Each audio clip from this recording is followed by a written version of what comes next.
आदरणीय मेरे दोस्तों, भक्तों और गुरु प्रेमियों, आपके समक्ष कथा शांत सागर से 5वीं अष्टपदी सुखमनी साहब में आज हम प्रवेश कर रहे हैं।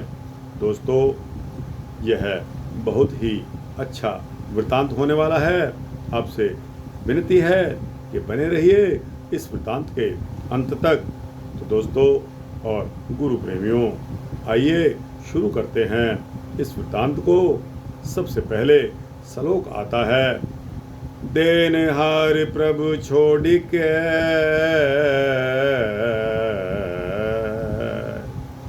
देनहार प्रभु छोड़ के, लागहे आन सुआए, नानक कहू ना सीझई, बिन नावे पति जाए। देनहार प्रभु छोड़ के, लागहे आन सुआए।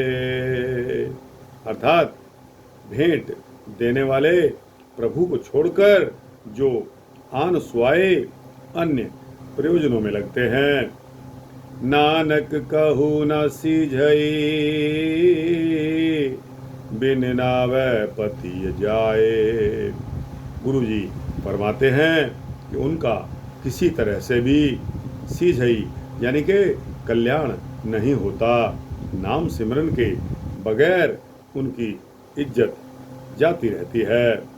अष्टपदी शुरू होती है, 10 वस्तु ले पाछे पावे,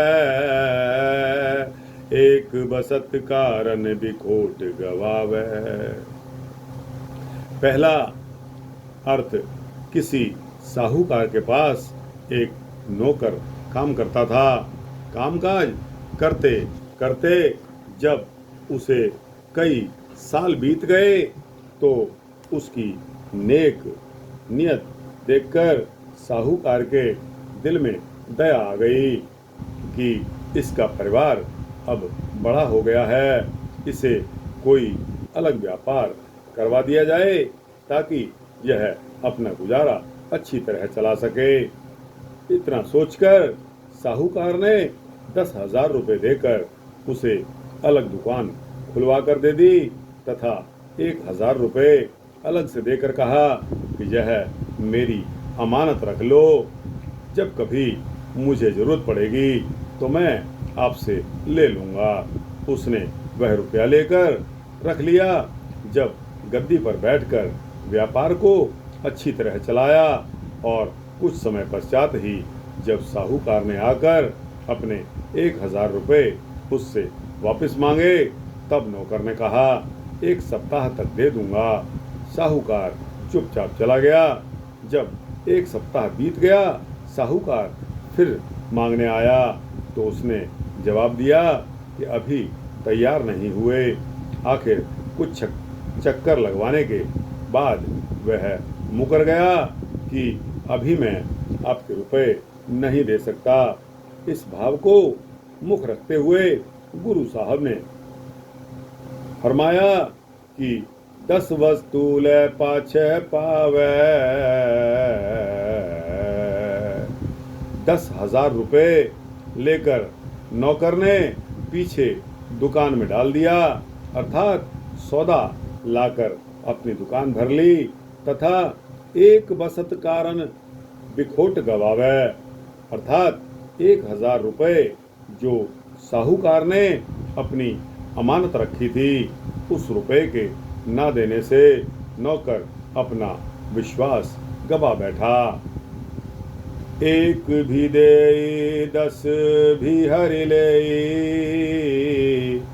तो मूड़ा कहू कहा करे।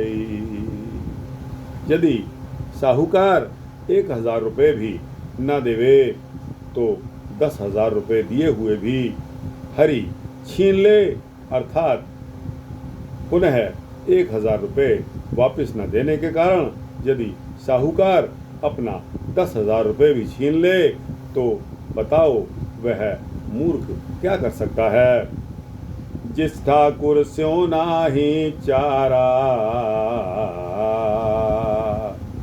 जिस ठाकुर स्यो नाही चारा, ताको कीजय सद नमस्कारा।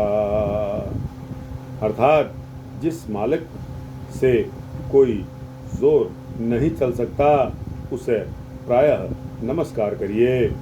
इसी प्रकार परमेश्वर साहूकार है, यह प्राणी उसके नौकर हैं। उस परमेश्वर ने सभी के 10 इंद्रिय तथा एक मन दिया हुआ है।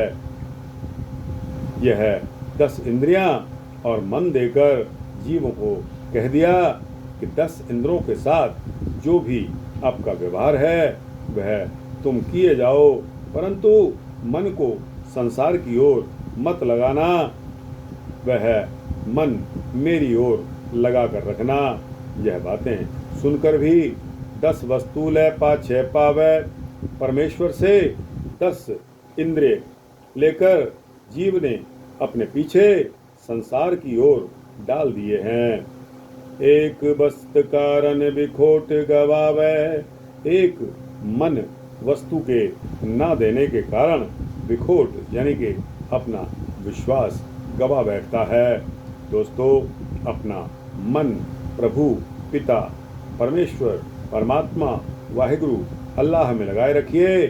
एक भी न दे 10 भी हर ले।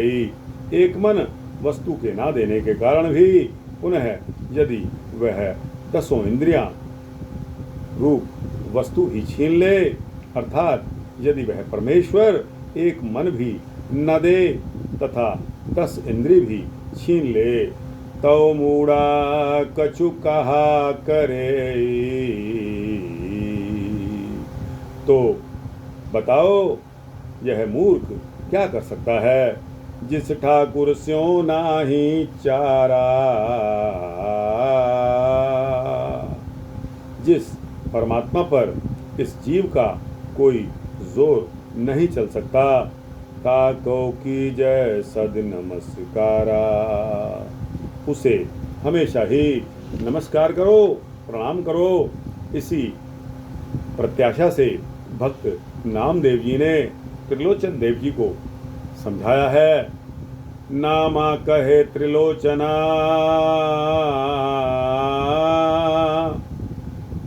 भक्त नामदेव की पदवी महाराष्ट्र में जाकर पूछिए, भगवान कृष्ण के बाद भक्त नामदेव का ही नंबर आता है। नामा कहे त्रिलोचना, मुख ते राम संभाल, हाथ पांव कर काम सब, चीत निरंजन नाल। अर्थात इसका दूसरा अर्थ है, 10 वस्तु ले पाछे पावे, एक वसत कारण विखोट गवावे। जिस समय प्राणी अपनी माँ के गर्भ में उल्टा लटका हुआ होता है, तो वह परमेश्वर के आगे अनुनय विनय विनती प्रार्थना करता रहता है कि मुझे इस सधन कोठड़ी में से निकालिए, तो मैं आपका 10 मास दूंगा। इसकी विनय सुनकर जब परमेश्वर ने माँ के गर्भ से जीव को निकाल दिया, तो बाहर आते ही उसे माया लिपट गई, माया चिपक गई। विचहु गर्भ है निकल आया,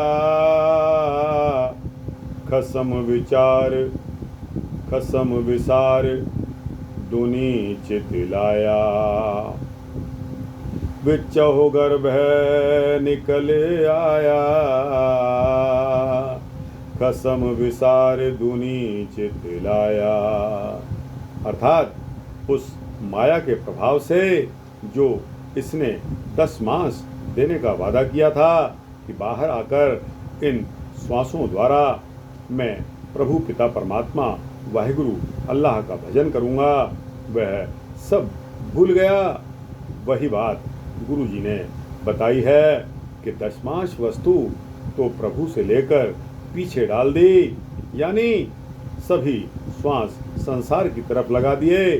10 मास मान तो लेता है, परंतु देना बहुत कठिन लगता है।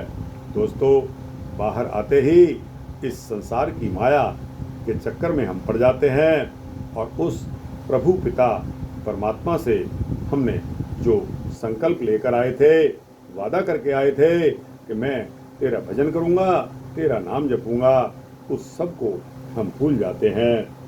दोस्तों, बिचहु गर्भ निकल आया, खसम विसार दुनी चितलाया। पन्ना नंबर 1007 साहब श्री गुरु ग्रंथ साहब पर यह पंक्ति मौजूद है। उस माया के प्रभाव के कारण जो इसने जीव ने 10 मास देने का वादा किया था, बाहर आते ही इन सांसों द्वारा तेरा भजन करूँगा, वह सब कुछ भूल गया। वही बात गुरु साहब ने बताई है कि 10 मास वस्तु तो प्रभु से लेकर तुमने पीछे डाल दी है, यानी सारे के सारे संसार, सारे के सारे श्वास संसार में लगा दिए हैं। 10 मास मान तो लेता, परंतु देना तो बहुत कठिन है। दोस्तों, यहाँ एक प्रसंग आता है, प्रसंग है खजूर खाने वाले का। आपको यह शॉर्ट में सुनाता हूँ। दोस्तों, एक राहगीर रास्ता चलने वाला जा रहा था। रास्ते में खजूरों के पेड़ पर रस भरे हुए फल लगे देखकर उसका मन ललचा गया तथा धीरे धीरे वह पेड़ पर चढ़कर स्वादिष्ट फल खाकर आनंद प्राप्त करने लगा। जब फलों को खाकर वह संतुष्ट हो गया तो नीचे उतरते समय उसको डर लगने लगा। सोचा कि यदि मैं गिर गया तो मेरी हड्डियां टूट जाएंगी। एक प्रचलित कहावत भी इस बारे में लिखी गई है, फकीरा फकीरी दूर है, जितनी ऊंची खजूर है, चढ़ जाए तो अमृत रस, गिर जाए तो चकनाचूर है। फकीरा फकीरी दूर है, जितनी ऊंची खजूर है, चढ़ जाए तो अमृत रस, गिर जाए तो चकनाचूर है। दोस्तों, इसी डर, इसी भय के कारण उसने अपने प्रभु के आगे प्रार्थना की, यदि मैं ठीक ठाक नीचे उतर गया तो 100 चादरें संतों को जाकर दे दूंगा। जिस समय बीच में यानी कि मध्य में आ गया तो कहता है 100 चादरें तो प्रभु ज़्यादा हैं, 50 चादरें तो दे ही दूंगा। जब थोड़ा और नीचे आ जाता है तो कहता है प्रभु 50 चादरें तो ज़्यादा हैं, 25 चादरें दे दूंगा। जब समस्त ठीक ठाक नीचे उतरकर आ गया तो फिर क्या कहता है, 25 चादरें भी ज़्यादा हैं, 12 दे दूंगा। परंतु जब दुकान पर जाकर चादरों का भाव पूछा तो माया खर्च करने से संकोच कर गया। केवल एक चादर लेकर संतों के पास आकर माथा टेका। आगे संतों ने कहा, हमें इसकी कोई ज़रूरत नहीं, इसे उठाकर ले जाओ। उस प्रेमी ने कहा, महाराज जी इनकार मत करना, वरना यह भी जाती रहेगी, क्योंकि मैंने पहले 100 चादरें देने का संकल्प लिया था, परंतु मेरा मन बदल गया तथा एक ही चादर लेकर सोचा था कि यह भी आप अगर नहीं लोगे तो घर इसको वापस ही ले जाऊंगा, इसलिए आप इसे स्वीकार कर लीजिए, इनकार मत करिए। इतना कहकर प्रेमी चादर रखकर अपने घर की तरफ चल दिया। इस तरह 10 मास मानना सरल है, परंतु देना बहुत कठिन है। जैसे घर में अति गरीबी के कारण मनुष्य श्री गुरु रामदास साहिब जी के दरबार में जाकर पहले नाक रगड़ता है, माथा टेकता है, अपनी झोली फैलाता है, झाड़ू लगाता है, अरदास करवाता है कि हे सच्चे पातशाह कृपा करके कमाई में बरकत करें, कमाई में वृद्धि करें तथा खुले भंडार प्रदान करें। मैं आपको 10 मासा दूंगा, 10 बंध दूंगा, इसकी विनय सुनकर जब श्री गुरु रामदास साहेब ने खुले भंडार इसको प्रदान कर दिए, इसको दे दिए, तो लाख रुपया आ गया। तो उसका 10 मास 10,000 बनता है। जिस समय 10,000 गिनकर उसने अलग रखे तो देखकर कहता है, यह तो बहुत ज़्यादा है, इससे मेरे बहुत से काम चल जाएंगे, मैं फिर कमा कर दे दूंगा। फिर यह 10 बंद वाला रुपया दुकान में डाल देता है।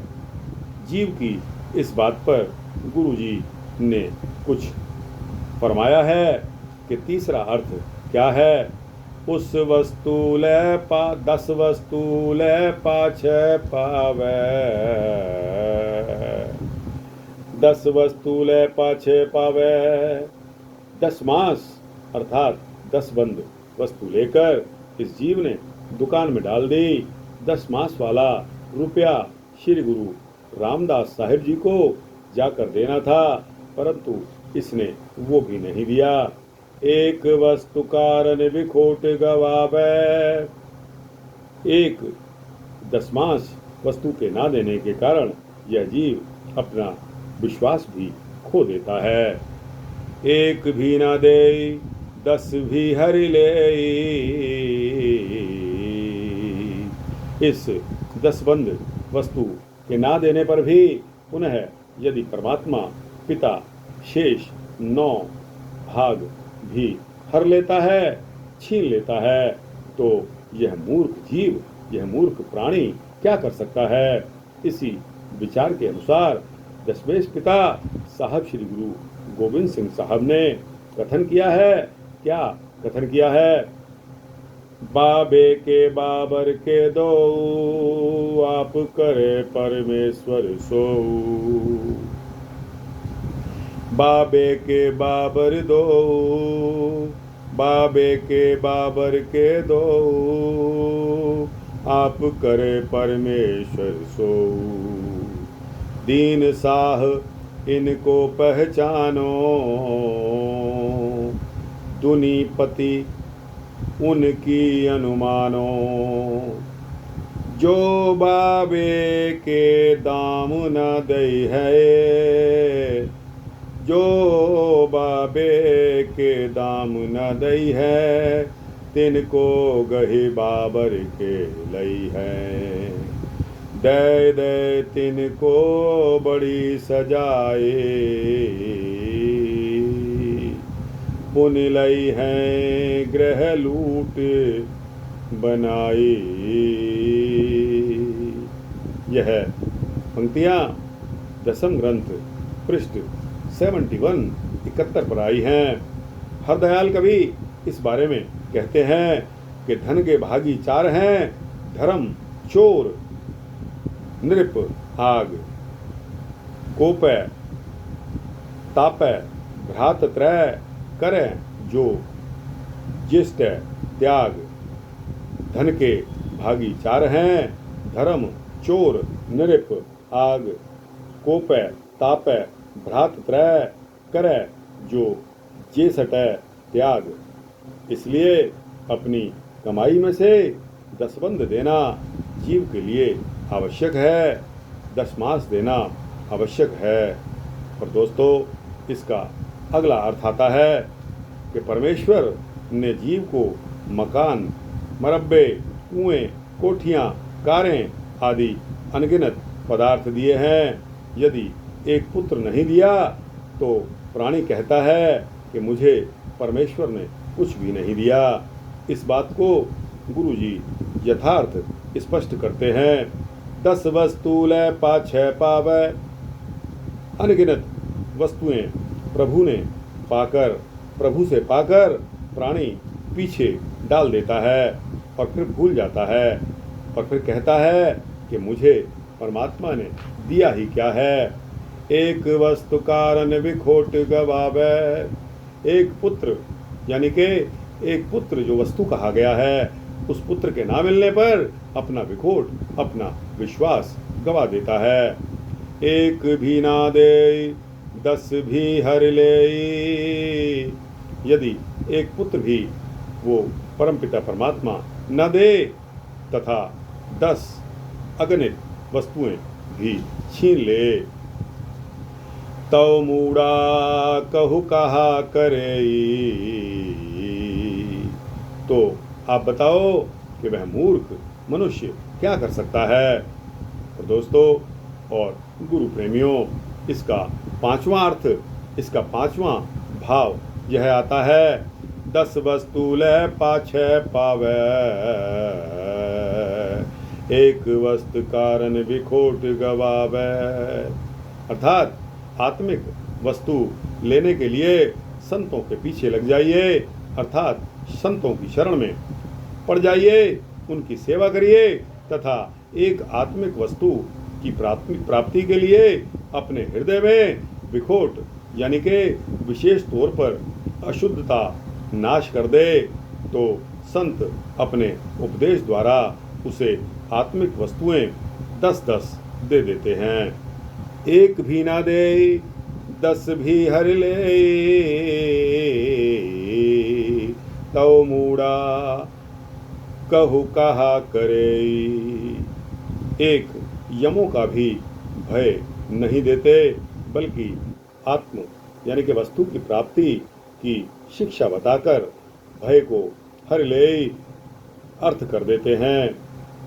तो कहो, तो बताओ उस मूर्खता या अमूर्खता क्या कर सकती है। जिस ठाकुर स्यों नाही चारा, ताको की जय सद नमस्कारा। जिस ठाकुर स्यों नाही चारा, ताको की जय सद नमस्कारा। अर्थात जिस पिता परमेश्वर ठाकुर पर कोई जोर नहीं चलता, उसे प्रायः नमस्कार करो। जाके मन लागा प्रभु मीठा, सर्ब सुख ताहु मने उठा। जिसके मन में प्रभु स्वयं प्यारा लगता है, मीठा लगता है, अर्थात जिसके मन में प्रभु की कृपा जाग जाती है, उसके मन में समस्त सुख समा जाते हैं। जिस जन अपना हुक्म मनाया, सरब थोक नानक तिन पाया। जिस जन अपना हुक्म मनाया, सरब थोक नानक तिन पाया।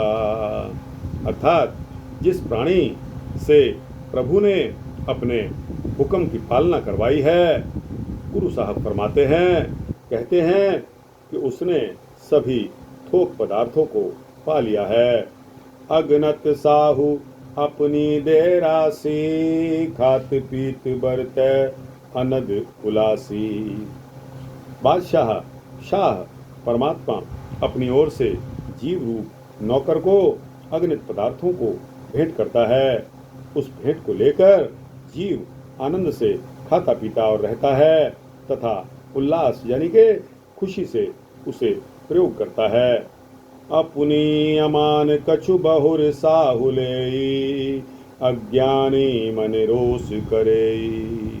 यदि साहु शाह परमेश्वर किसी समय अपनी समान अपनी अमान यानी कि अमानत में से कुछ ले लेता है, वापस ले लेता है, तो अज्ञानी अभिकर्ता मन जीव में रोष करता है, उसे रोष यानी कि क्रोध आ जाता है। अपनी परतीत आप ही खोवे, बहुरी उसका विश्वास न होवे। इस प्रकार जीव अपनी प्रतीति खुशी ख्याति को स्वयं ही खो बैठता है। इसलिए फिर दोबारा उस शाह परमपिता परमेश्वर का इस जीव पर विश्वास नहीं होता, भरोसा नहीं होता। जिसकी बसत तिस आगे राखे, प्रभु की आज्ञा माने माथे। जिसकी बसत तिस आगे राखे, प्रभु की आज्ञा माने माथे। अर्थात जिस परमात्मा की वस्तु इस जीव के पास है, यदि खुशी से उसके आगे रख दें, तो प्रभु की आज्ञा को अपने नतमस्तक लगाएं। ऐसे कहे कबीर मेरा मुझ में कुछ नहीं, जो कुछ है सो तेरा, तेरा तुझको सौंपते क्या लागे मेरा। उस ते चौगुन करे निहाल, नानक साहिब सदा दयाल। तब परमपिता परमेश्वर उसे उससे चौगुना निहाल कर देता है, क्योंकि गुरु साहब कहते हैं कि वह परमपिता परमात्मा, वह सच्चा साहब हमेशा ही दयालु है। इसी प्रकार जिज्ञासु को भी दृढ़ निश्चय रखना चाहिए। यह साधना रूप वस्तु जिस परमेश्वर की दी हुई है, उसके आगे अगर हम समर्पित कर दें, अर्थात साधना का अभिमान न करें तथा प्रभु की आज्ञा को नतमस्तक मान लें। गुरु साहब कथन करते हैं, व्याख्यान करते हैं, बताते हैं कि वह दयावान परमेश्वर उसे उससे भी चौगुना अर्थात धर्म अर्थ काम मोक्ष की प्राप्ति करके, यानी चौथी भूमिका का आनंद देकर हमें निहाल कर देता है। दोस्तों, आज यहीं पर पॉज करते हैं। इससे आगे अगले वृत्तांत में आपको 5वीं अष्टपदी के बारे में बताऊंगा। दोस्तों, यह आधा हिस्सा 5वीं अष्टपदी का आपको पसंद आया हो तो इसको लाइक और शेयर करके अपने दोस्तों, भक्तों, मित्रों, जिज्ञासुओं तक पहुंचाना। कमेंट सेक्शन में अपनी राय भी अवश्य देना। कुछ ना कुछ जरूर लिखा करिए। वाहिगुरु जी का खालसा, वाहिगुरु जी की फतेह है। दोस्तों, इस चैनल को सब्सक्राइब कर देंगे तो आपको इसी तरह के सूक्ष्म भक्ति वृत्तांत मिलते रहेंगे। वाहिगुरु जी का खालसा, वाहिगुरु जी की फतेह है।